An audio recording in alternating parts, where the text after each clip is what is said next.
explicar direitinho a nossa área ao longo do trabalho e agradecer a todo mundo pela oportunidade. Acho que foi um trabalho bem trabalhoso, né, que eu não acho outra palavra, né, mas acho que foi uma grande oportunidade de aprendizado mesmo, acho que foi uma coisa bem clara para o nosso grupo, é que as SBN, né, essas medidas, não é só chegar e sair falando vamos fazer isso, vamos fazer aquilo, mas que a gente tem que pensar muito em critérios, em diagnóstico, né, que não é indiscriminadamente que a gente tem que pensar nessas coisas. Bem, pensando, né, como objetivo, tá passando não?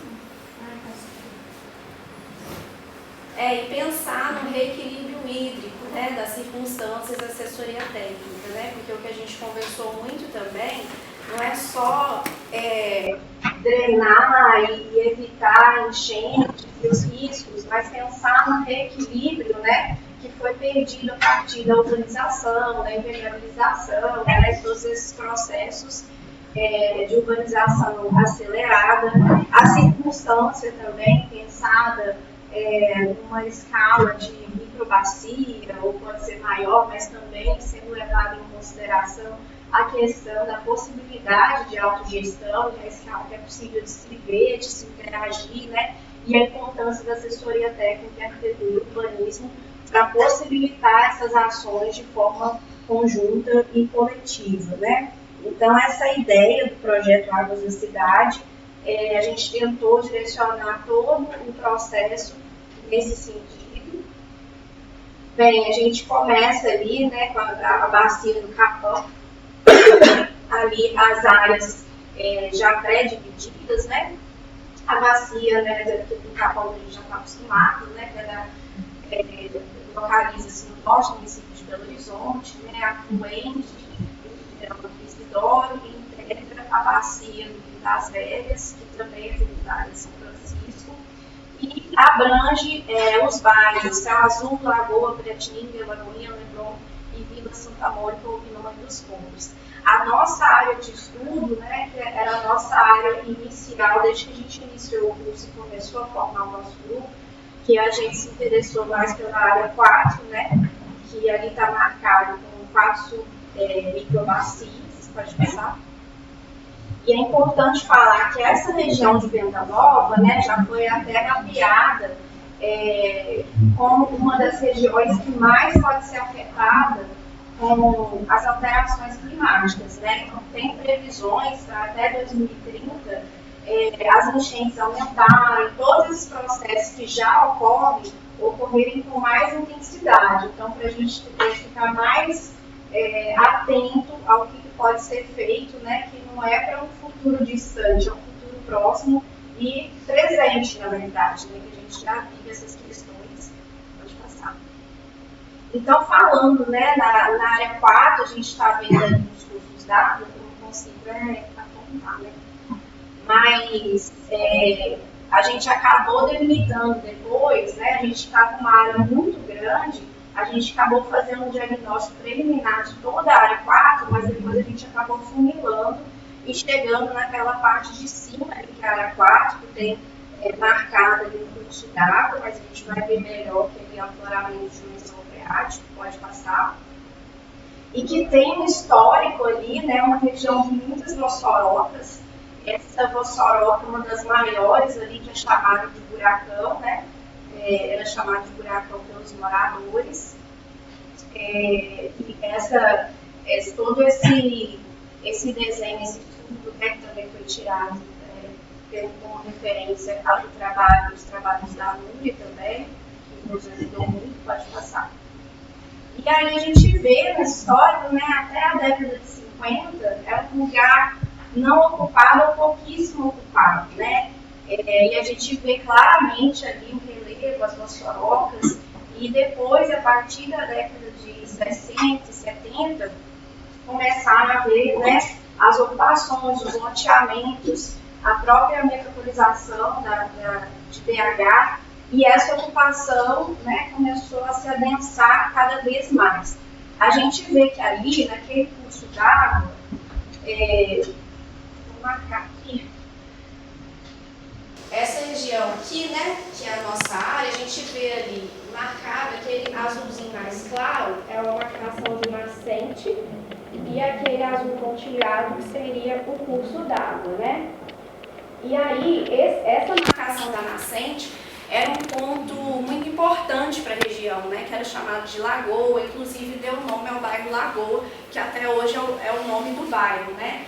E essa lagoa, quando existia, né, nem sempre ela tinha, ela era uma lagoa grande em determinados momentos, porque é um afloramento de lençol freático que se juntava com as águas pluviais. E aí, em determinado momento também foi feita uma barragem, né, chamada açude, mas depois, com a urbanização, essa área foi doada, né, para o poder público, dentro dos preceitos da 6766, e ela foi aterrada, né?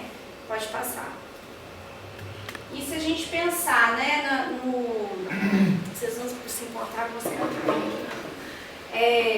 no mapa geológico, né, na verdade, a gente só adaptou o mapa com base naquele mapa de BH, né, que também foi adaptado pelo ROM, que essa caracterização física geológica, né, que mostra que está, como as duas regiões ali do Capão, complexo BH, com predomínio litológico do gneiss e depósitos aluviais na área de influência fluvial. Então, a gente vê uma mudança ali, até na questão geológica, das áreas a montante, nas áreas intermediárias e na área, efetivamente, que tem o curso das águas, né? Que aí vai ter um solo diferenciado, que a gente vai ver também no geotécnico. Pode passar.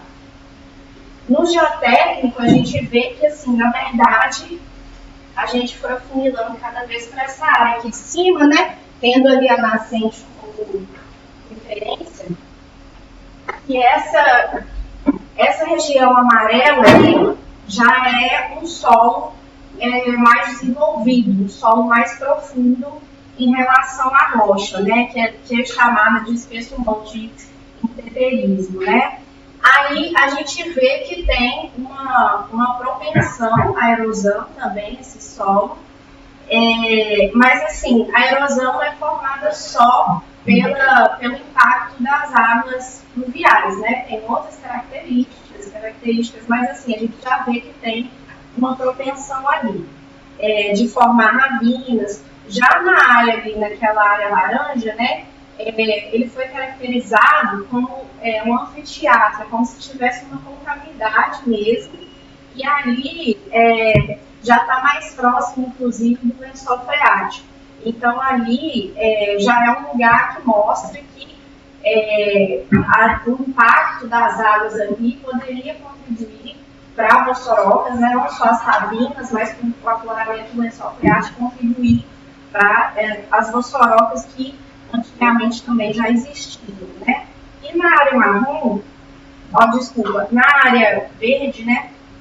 Aí a gente vê, ali se concentram as águas, a gente vai ver também o relevo depois, que ali é um lugar solo mal drenado, né? Um solo arenoso e areno-argiloso, que são dois tipos de solo relacionados ali ao fluxo da água que acaba encostando aqui, né? Que tem uma dificuldade de drenagem, pode passar. E aqui no mapa de predisposição ao risco, né, a gente vê que ele foi feito muito em função desses outros dois mapas anteriores, que é o geológico e o geotécnico. Mas a gente ficou problematizando muito esse mapeamento, porque tem áreas ali, por exemplo, né, a área 4, que é a laranja, ele indica, né, de forma geral, ele indica riscos, né, de erosão, de poluição do lençol freático, mas quando a gente chega na área 4, ele indica tanto o risco desprezível quanto o risco elevado. Então a gente pensou, como que esse mapa também, ele foi feito numa escala que às vezes não é possível identificar as áreas exatamente que tem um risco de cada coisa, né? O mapa de risco realmente tem que ser mais minucioso em relação a essas questões, então a gente acabou se baseando mais também no geológico e no geotécnico, e em outros mapas que a gente também fez. Então, Quando a gente vê esses 3 mapas, a gente vê que tem um desenho um pouco semelhante, assim, de pensar em montante, média bacia e a parte ali, a jusante, que é a área mais mal drenada e afloramento do lençol freático. Pode passar. E aí a gente acabou definindo a nossa circunstância como essa área que tem a lagoa, né, o afloramento do lençol freático, também o buracão, né, entendendo que a unidade de medida ali que a gente consegue entender com o corpo, mas também pensando em unidade de medida de intervenção também, que é possível da gente pensar, também pensando na modelagem, né, que é possível a gente pensar enquanto projeto dentro dos limites do curso também, né? Pode passar. Então, a nossa circunstância, que pega essa área aqui, né? Essa área do buracão aqui em cima, que foi aterrada, né? Era um campo de futebol. Aqui é a área que era a lagoa, que foi aterrada, né? Que tem a bebê, escola ali. Aqui que tem o conjunto habitacional, né? A gente até andou por essa área aqui na nossa visita, na nossa primeira visita também. Pode passar. E pensando, o meu está na ordem diferente, tudo bem. Nos aspectos urbanísticos, né? Que a gente já tinha definido essa área enquanto uma caracterização de microbacia também, né? Então tem essa definição física também, pensando na circunstância, autogestão, mas quando a gente colocou ali o limite do bairro, a gente viu que é muito parecido, né? Assim, o limite do bairro com o limite da circunstância que a gente acabou pré-delimitando, que é o bairro Lagoa, né? Então a gente assumiu que está atuando, assim, especialmente sobre o bairro Lagoa, que é um lugar que tem esse adensamento advindo tanto do loteamento, né, na década de 60 e 70, e faz parte do planejamento ali a conexão verde, né, tem algumas áreas ali que são consideradas, né, que tem um potencial dentro do planejamento urbano de BH, né, conexão Fundo de Vale também. O conexão Fundo de Vale está um pouquinho apagadinha, esse azul aqui ficou verdeado aqui. A conexão verde, a conexão Fundo de Vale. E aí, no meio, bem no centro ali, está a antiga lagoa, né, que hoje é o campo, e lá em cima o buracão. Pode passar. Bem, a gente fez esse modelo para entender as declividades do terreno e também a drenagem, né? Então a gente fez ali, as setinhas estão mostrando para onde vai o escoamento da água, né? E como que tudo leva para essa concentração lá na ex-lagoa, né? Como que ele concentra essas águas, e dá para entender também a legal do Ribeiro, pode passar. Aqui alguns mapas temáticos que a gente fez também para entender melhor o terreno. Esse primeiro mapa, que é do ângulo das encostas, a gente tem nas partes mais avermelhadas, né? São os ângulos maiores, ou seja, a declividade é maior, e nos verdes a declividade é menor. Então a gente já pode perceber aqui como que tem uma parte amontante que tem uma declividade menor, de repente parece que desce a água com mais velocidade e depois ela vai aplanando, né, de certa forma ali. O outro também é a direção de fluxo, que também é parecido, né, vem desse entendimento das águas sobre as encostas, e a direção de fluxo que vem, na verdade, entender de que forma cada setinha dessa se abriria em ângulo para cair as águas para cada lado, né? Pode passar. Também esse aí que é a distância do sistema de drenagem, que na verdade a gente vai ver para cada ponto onde drena a água e em relação à altitude, e a isometria que mostra a elevação de cada ponto que está ali em relação ao nível do mar.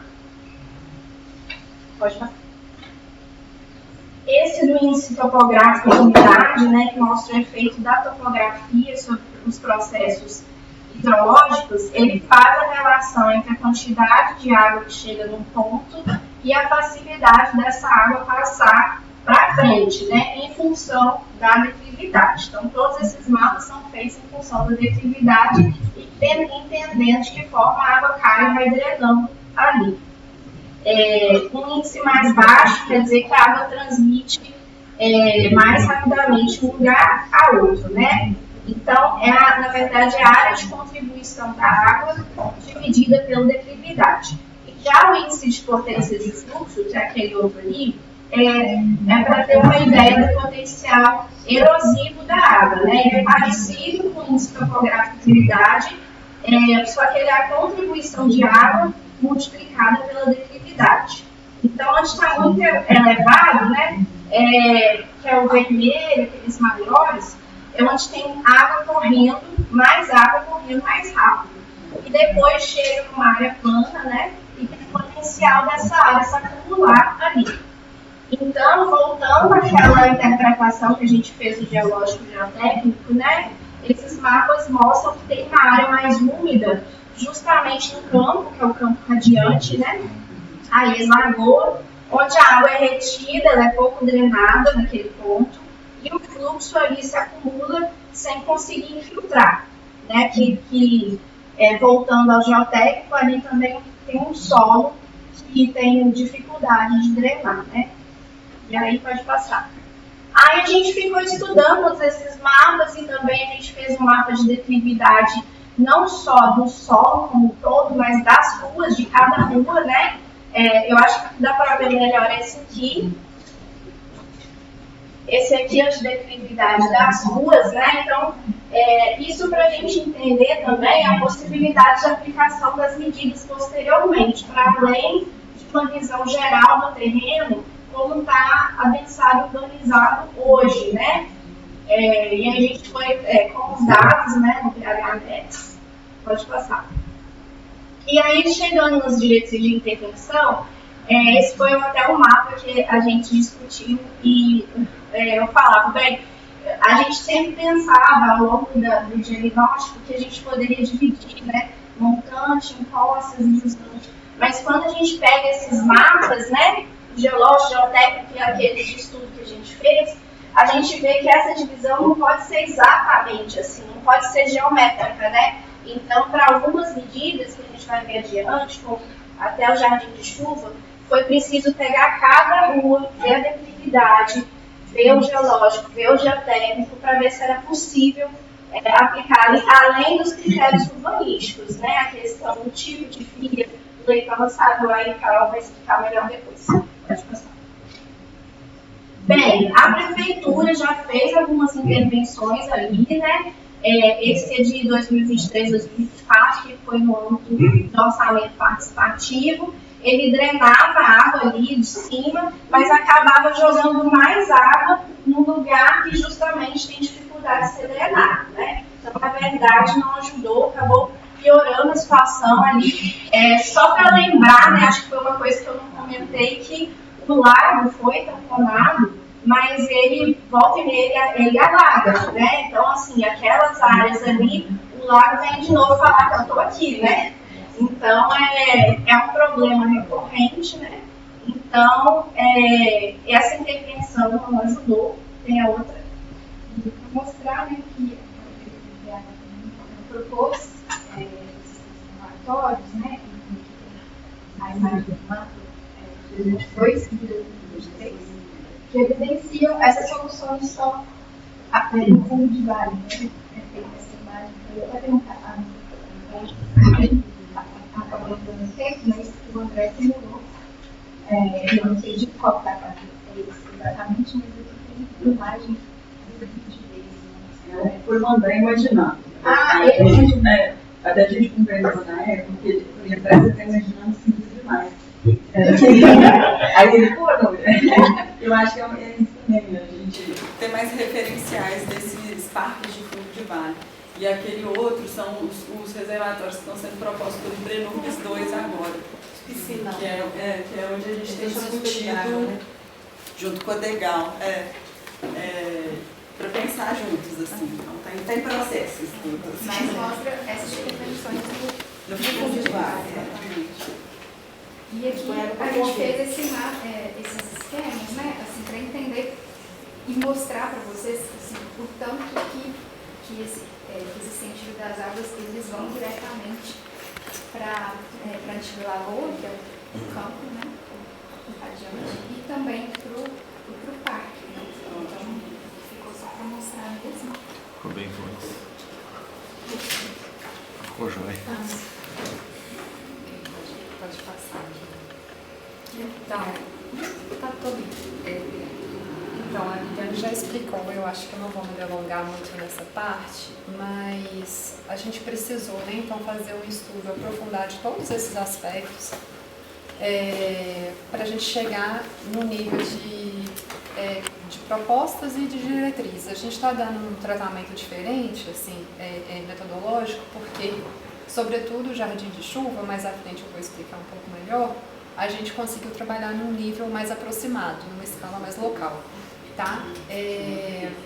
Então, os aspectos que a gente levou em consideração, sobretudo, né, já muito mencionados aqui pela Liliane, perdão, os físico-ambientais, né, o geológico, geotécnico, drenagem, predisposição ao risco, relevo, topografia, sobretudo declividade das vias, os cursos d'água, vegetação, os urbanísticos.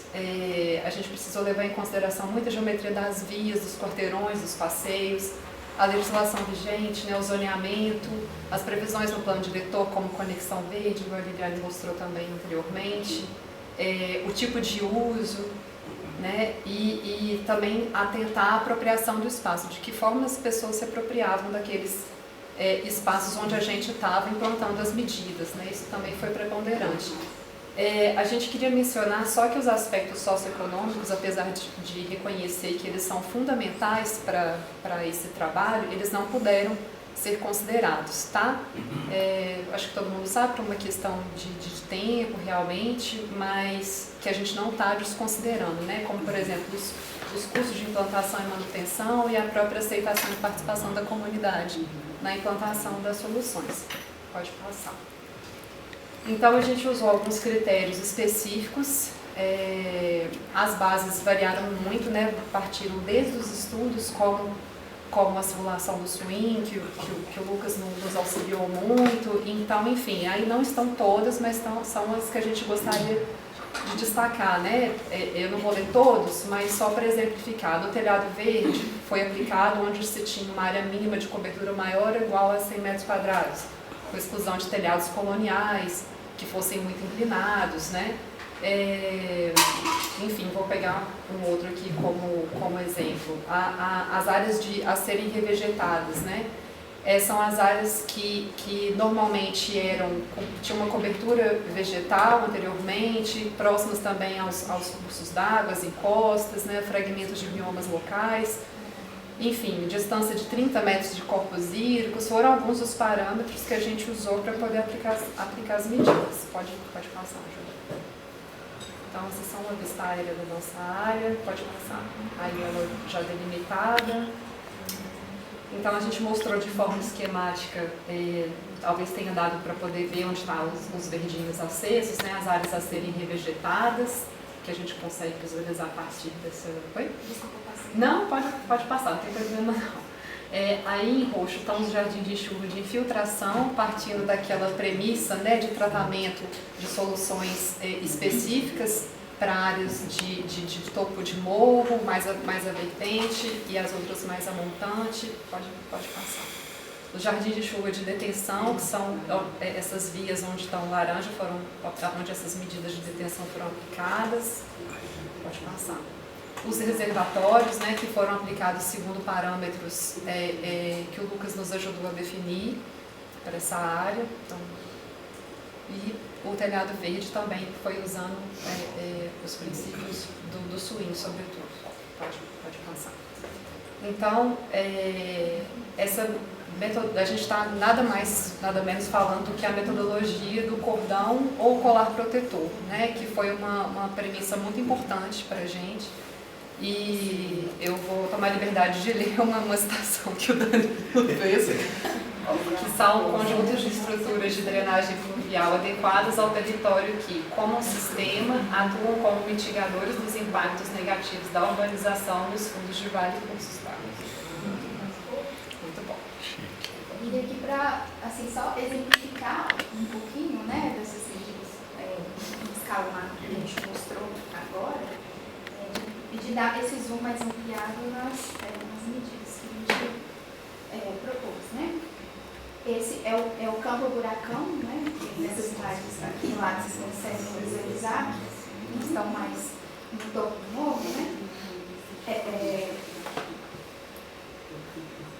E aí, esse slide traz, aqui mostra como que está hoje, e essa seria uma simulação assim, né, de revegetação desse campo, e a proposta de ter esse sistema, que seria talvez como arquibancada também, e ajudaria na estabilização desse solo. Né? Então, é uma medida menos impactante que a gente pensou. Eu queria falar desse solo também, que é vulnerável, né? Mas você pode... Não, é porque assim, essa parte do buracão que fica lá em cima, né? Foi uma grande discussão no nosso grupo, porque a princípio, pelo geológico e geotécnico, a gente estava achando que era preciso deter toda a água, né? E com essa preocupação de alagamento e tudo. Mas, a partir das orientações e nossos estudos, né, pensando no reequilíbrio hídrico, a gente pensou que também seria interessante ter uma infiltração em algum lugar, né? Então a gente ficou muito na dúvida se aí a gente pensava uma bacia para ir, só que ao mesmo tempo é um lugar que está montante, né? Ele não vai juntar tanta água assim. E aí a gente conversando falou assim, poxa, mas já é um lugar que hoje infiltra e não está trazendo problemas ali, né? Então se a gente pensar só em uma forma de revegetar uma área que já é antropizada só para não voltar, reacender novamente o processo de vossoroca, talvez já seja o suficiente. Por isso a gente optou por fazer a revegetação desse campo e não uma bacia ou algo de detenção, como a gente estava pensando antes. E só complementando, né, que são soluções assim, simples e adaptadas ao relevo também e ao solo, né, sem grandes movimentações, com o intuito mesmo de evitar esse retorno da erosão, que é característica dessa área, né? E reforçar também o papel estratégico nesse topo da bacia que pode desempenhar para a infiltração nessa circunstância. E só para falar que eu gaguejo, tá, gente? Essa é outra área a ser revegetada, né? Que é o do parque, que hoje tem alguns locais de solo exposto, né? E aí, essa seria a simulação da revegetação. Vamos lá. Pega a fazendinha. Ah, tá. E vai lá embaixo.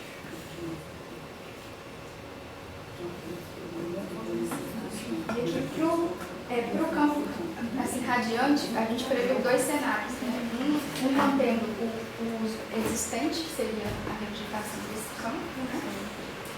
E um outro que eu vou mostrar daqui a pouquinho, seria da bacia de detenção mesmo, com um redesenho, mas mantendo as atividades, né, de esporte. Isso seria uma simulação. Esse é o radiante, esse é o básico. Essa é uma lucidez.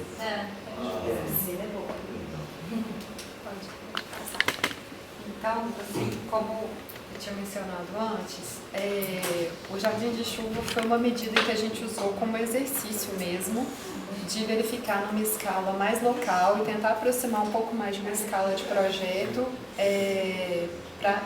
de proposta, né? Então, assim, como a gente já mencionou, as condições geológicas e geotécnicas elas foram imprescindíveis para essa análise. A gente considerou uma declividade das vias menor ou igual a 10%. A gente sabe que o ideal seria até 5%, mas dada a declividade naquele território, a gente optou por esse parâmetro para a gente conseguir tentar aplicar mais jardim de chuva. Então, Então, analisando o tipo de via, né, se é local, se é coletora, se ela era mão ou contramão, então já adiantando, em alguns momentos a gente precisou transformar ela em uma mão só, porque a gente está tratando de uma área já com uma ocupação bastante densa, né, e poucas áreas livres, vamos dizer assim, né, ou maiores para a gente trabalhar o jardim de chuva. A gente trabalhou um dimensionamento mínimo de leito carroçável de faixa de circulação de pedestre, usando para via local maior ou igual a 2,5, que é uma medida pequena, mas em que em alguns momentos ela foi necessária para que a gente conseguisse aplicar, e uma faixa de circulação de 1,20 m, né, como dimensionamento mínimo, porque a gente sabe que a maior parte, na verdade, né, da nossa cidade, né, não é exclusivo da Regional Venda Nova, nem da nossa circunstância. Os passeios, de modo geral, eles são muito estreitos, o mobiliário urbano ele é colocado de uma forma muito, assim, sempre sem planejamento, né? Então a gente tem esses problemas aí na hora de adaptar as propostas.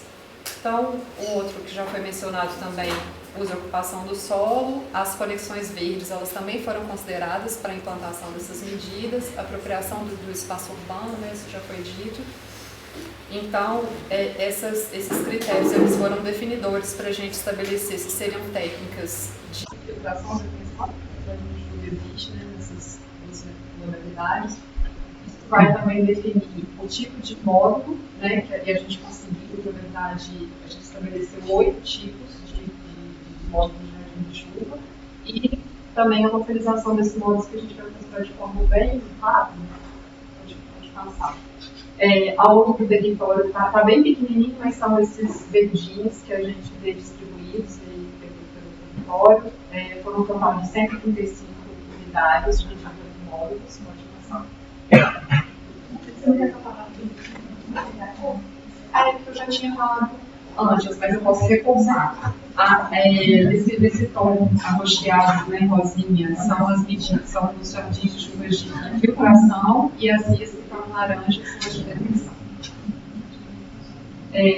Então, aí a localização desse tipo de módulo, que tem 10 por metro de largura, a gente tem 91 deles distribuídos pela área. Esse é o tipo de módulo 2, que ele está específico nesse trecho, que mais adiante a gente vai exemplificar mais próximo de como que foi a implantação desses módulos específicos.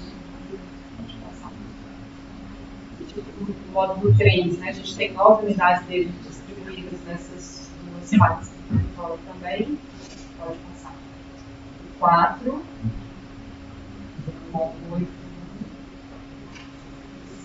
é o módulo, um dos maiores que a gente tem, que é o de Mestre 3, um trecho de via onde o próprio leito carroçável e os passeios são mais alargados. Esse a gente vai mostrar mais adiante também. O módulo 6, que também foi um dos maiores que a gente conseguiu e vai ser representado mais adiante, que tem 2 módulos de 6 metros por 2. Esses módulos foram aplicados nessas duas laterais, né, de 5 por 1 metro. Vocês podem notar que a maior parte são bem pequenos mesmo, assim, tentando aproveitar aquele espacinho mínimo ali e ver se eles conseguem, em conjunto, representar algum tipo de impacto.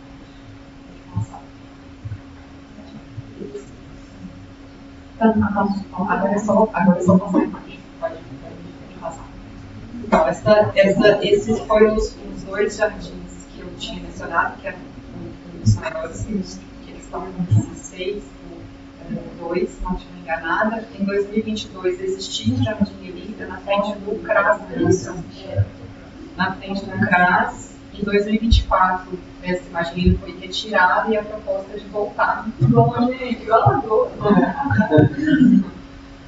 Aí, esse é só para poder mostrar, verificar aqui que a gente chegou no escala realmente de projeto, tá? Na maior parte dos trechos. Isso é um trecho da Rodovia da Costa, onde você tem jardim de chuva de infiltração, mostrando, né, as medidas mínimas de faixa de circulação, de calçado. Aí a descrição desse trecho específico, né, na Rodovia da Costa, entre a rua José Custódio dos Santos e o Norte de Oliveira, para quem conhece, né, a região, acho que fica Então, a gente aproveitou também a representação para mostrar não só a aplicação do jardim de chuva, mas os reservatórios que foram empregados, né? E eles foram empregados só a imagem perfeito. Aí também uma outra exemplificação de escala de projeto, mas dessa vez no jardim de chuva de detenção, mais próximo à área do campo radiante, que é onde a gente tem vias, né, a via mais larga, os passeios mais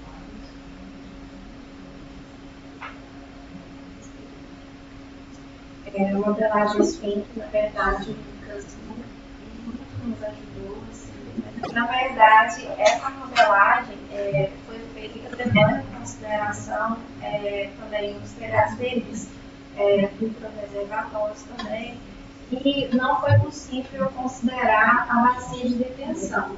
Mas mesmo assim, a gente já vê que tem uma redução do pico ali, de vazão, né? A gente tem o cenário que é o laranja, o atual que é azul, e a nossa modelagem com o LEED, né, para a chuva de 2 anos, de 2 anos, a gente vê como que abaixa o pico. Então, na verdade, não que vai chegar com menos intensidade ao ponto, mas chega menos água, né, a jusante, porém, a gente está considerando isso sem a bacia de detenção. Então, já dá uma boa reduzida. Tem um outro gráfico também, mostra, pode passar.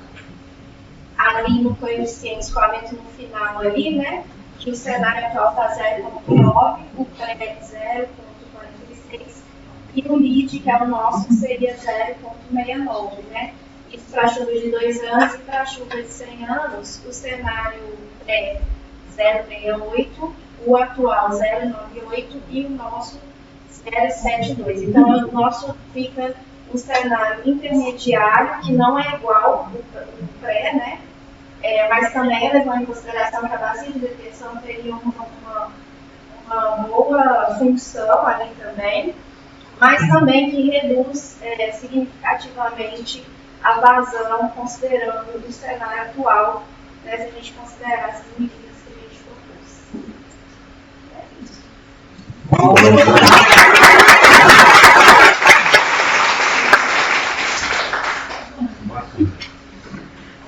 Olá, Cris.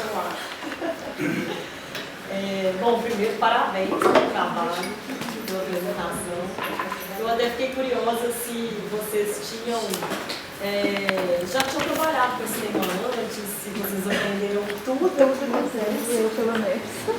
Porque eu achei que vocês chegaram a um nível de diagnóstico de proposta muito bom, muito avançado. E aí depois vocês puderem falar um pouquinho, eu fiquei curiosa. Sobre isso, né? Se já trabalharam com isso, já estudaram, ou se realmente o curso trouxe uma base e já a parte também de propostas. Porque a gente sabe, né, que esse ainda é um tema que infelizmente não está nos currículos, no dia a dia também para quem atua, né, seja iniciativa privada, pública, ainda é muito difícil de ver isso. Acho que o diagnóstico que vocês trouxeram, esses mapeamentos tanto de evolução urbana, toda a parte física também, principalmente esses mapas de sentido de drenagem, que chamaram de estudo de topografia e drenagem, achei muito legal, muito completo. Índice topográfico de umidade e índice de potência de fluxo, eu achei fantástico, acho que eu nunca tinha visto isso. Assim. Então, até queria saber também como vocês tiraram isso, qual foi onde foi a ideia de vocês, eu fiquei curiosa.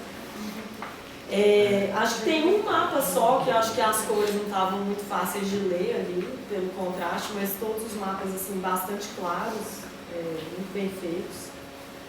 E é incrível a gente ver como que é uma ocupação recente, quando vocês trazem essa evolução urbana, e como que ela é tão predatória, assim, com tantas carências também no território. Mas, ao mesmo tempo, um território com muitas potencialidades, acho que vocês trouxeram isso também. E aí, achei interessante que vocês vão trazendo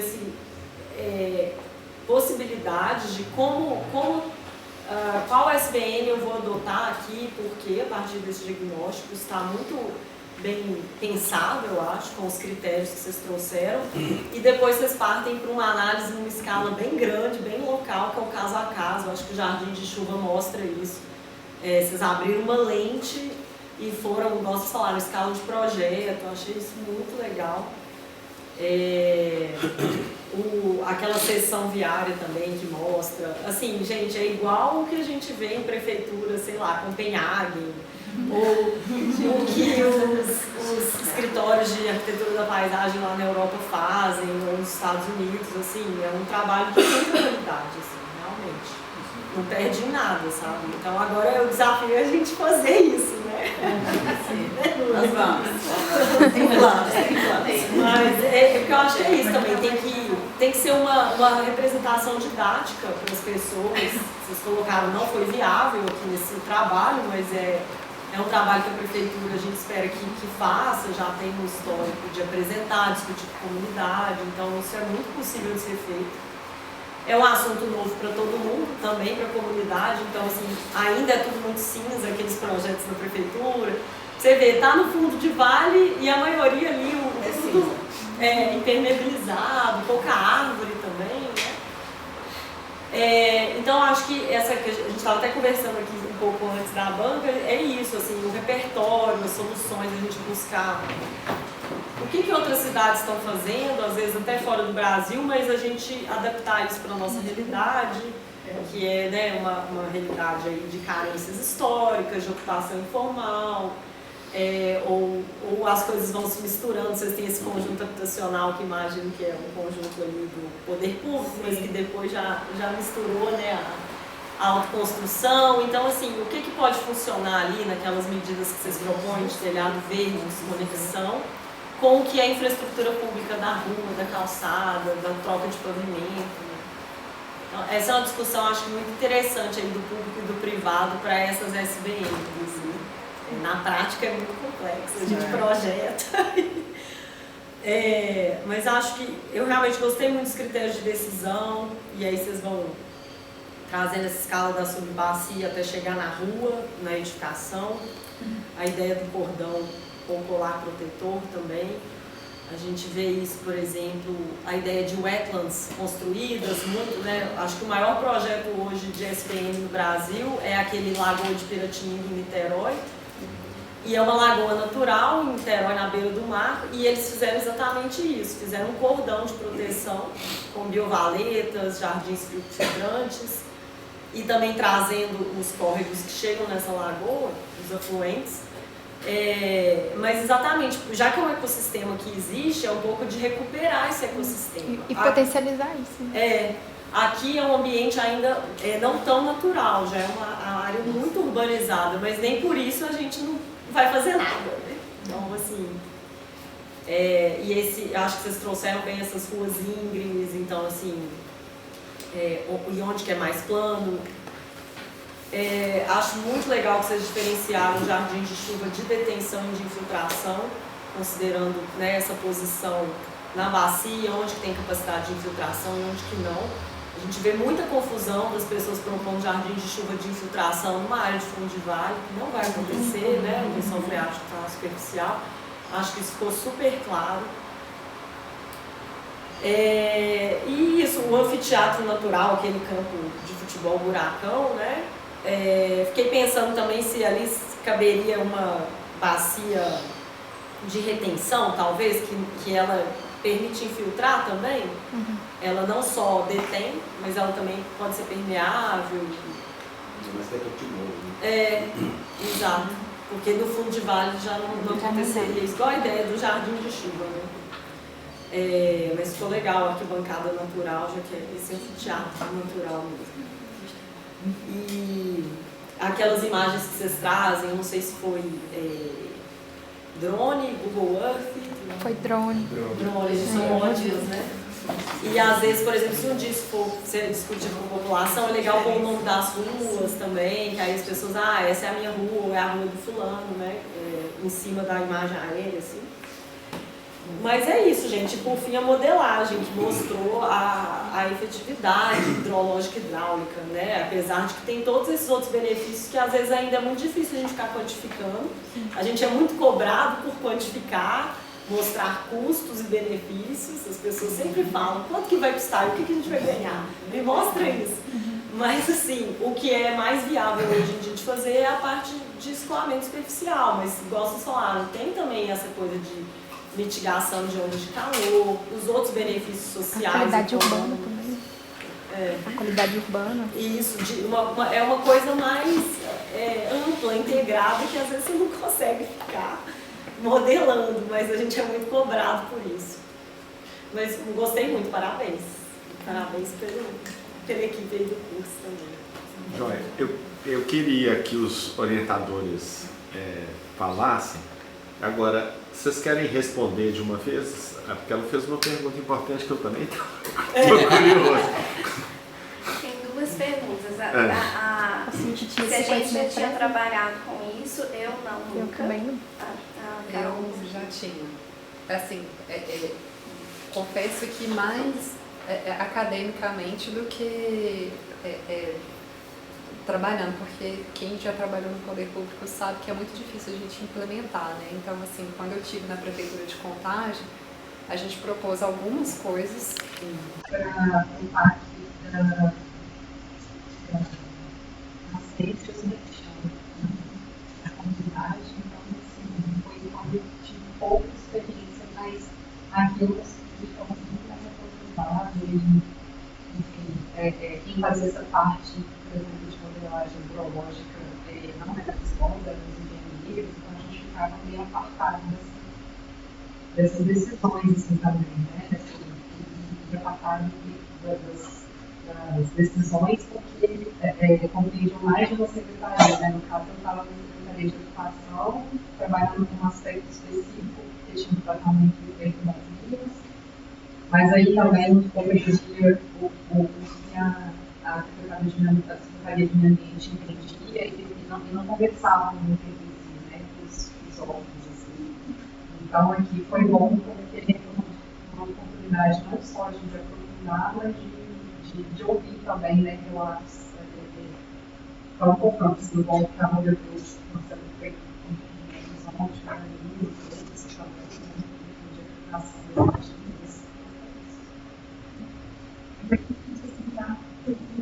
Eu nem consigo ficar. O resultado demonstra o contrário. Exatamente. Foi muito difícil. Agora, sobre os mapas, a gente contou com a ajuda de professor da UFOP que dá o de risco. Então, para modelar isso a partir da legitimidade, mas são todos a partir dos dados que já tinham mesmo. Aqueles dados que a gente já tinha aqui no curso mesmo, aqueles dados normais. César é meu marido.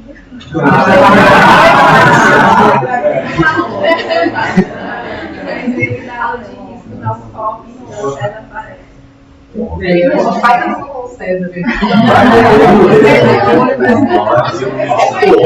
Se o Danilo entrou, o César vai faltar.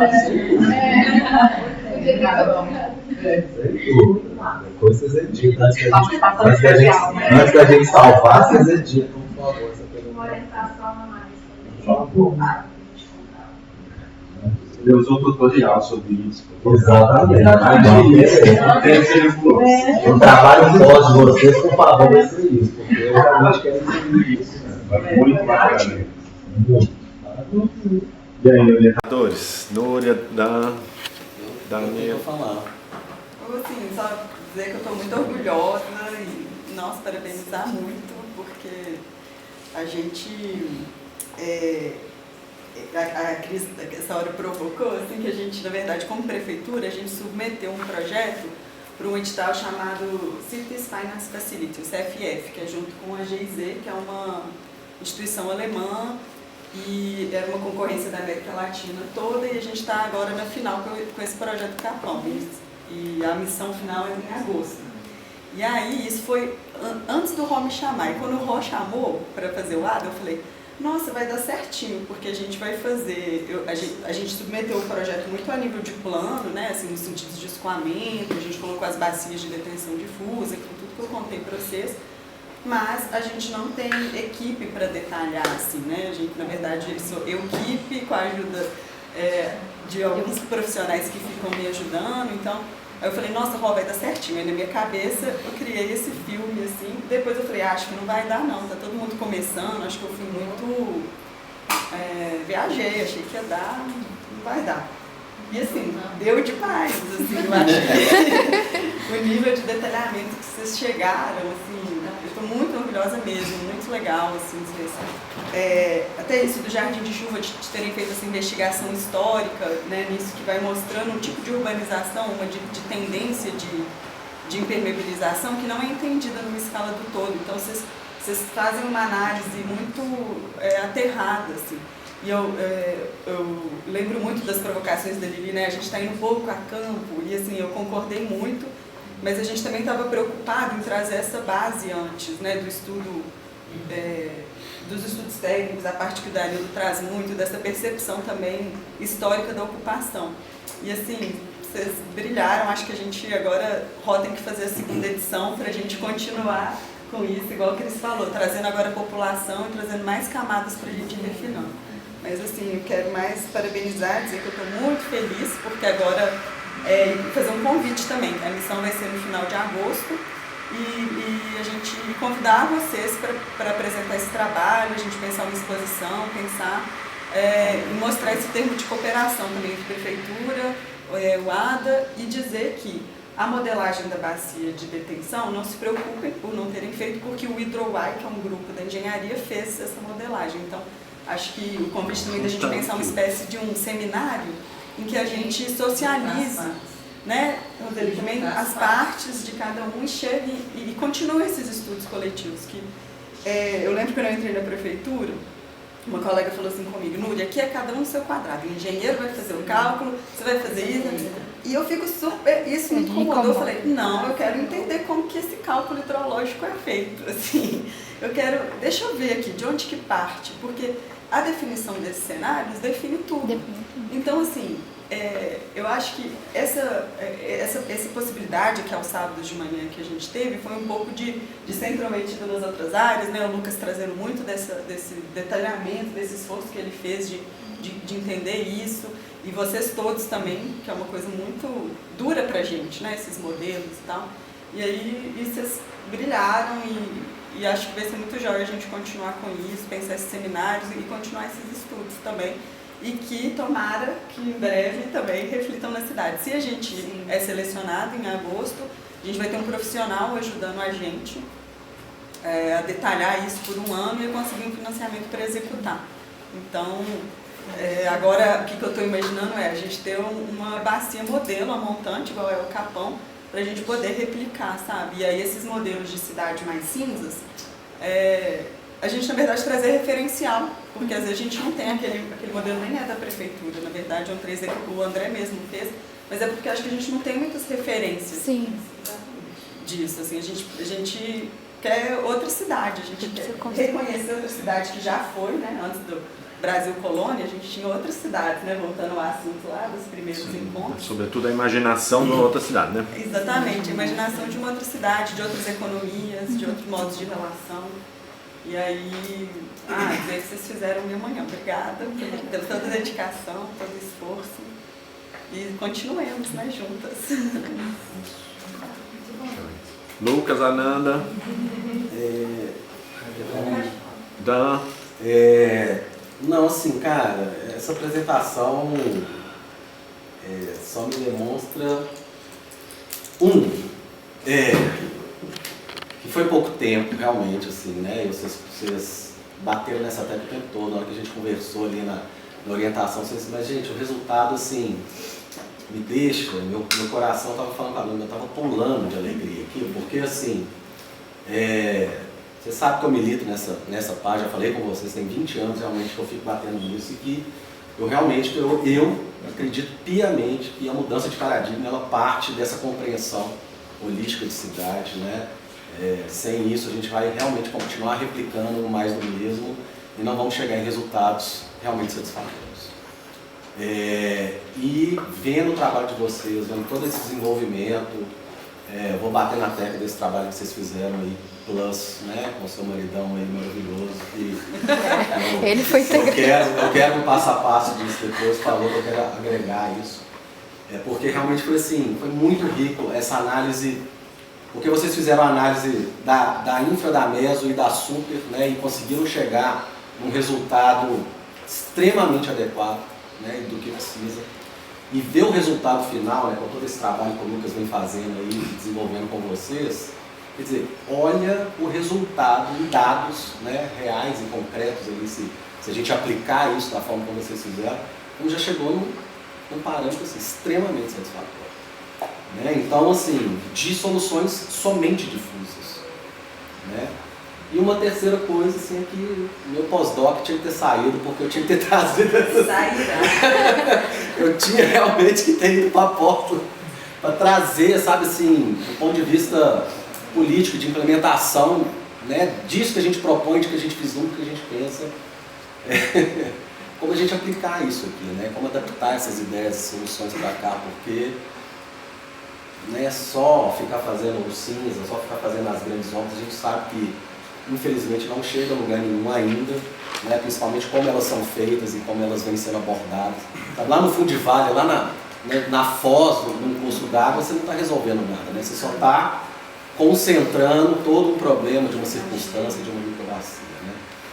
E um outro ponto que eu achei muito interessante, pensando nessa área específica de vocês, até comentei com a Núria aqui, como que a circunstância está inserida totalmente dentro de um bairro. Então, assim, do ponto de vista político, como que isso, né, pode ter uma força de acontecer, né, muito grande, assim, de ter um vereador, de alguém ali interessado, e a comunidade ali também, né, as lideranças. Então, assim, disso está, né, dentro somente desse, né, essa circunstância está dentro desse bairro, tem um potencial muito, muito, muito grande, né, dessas intervenções, até quem sabe saírem do papel mesmo, assim, né.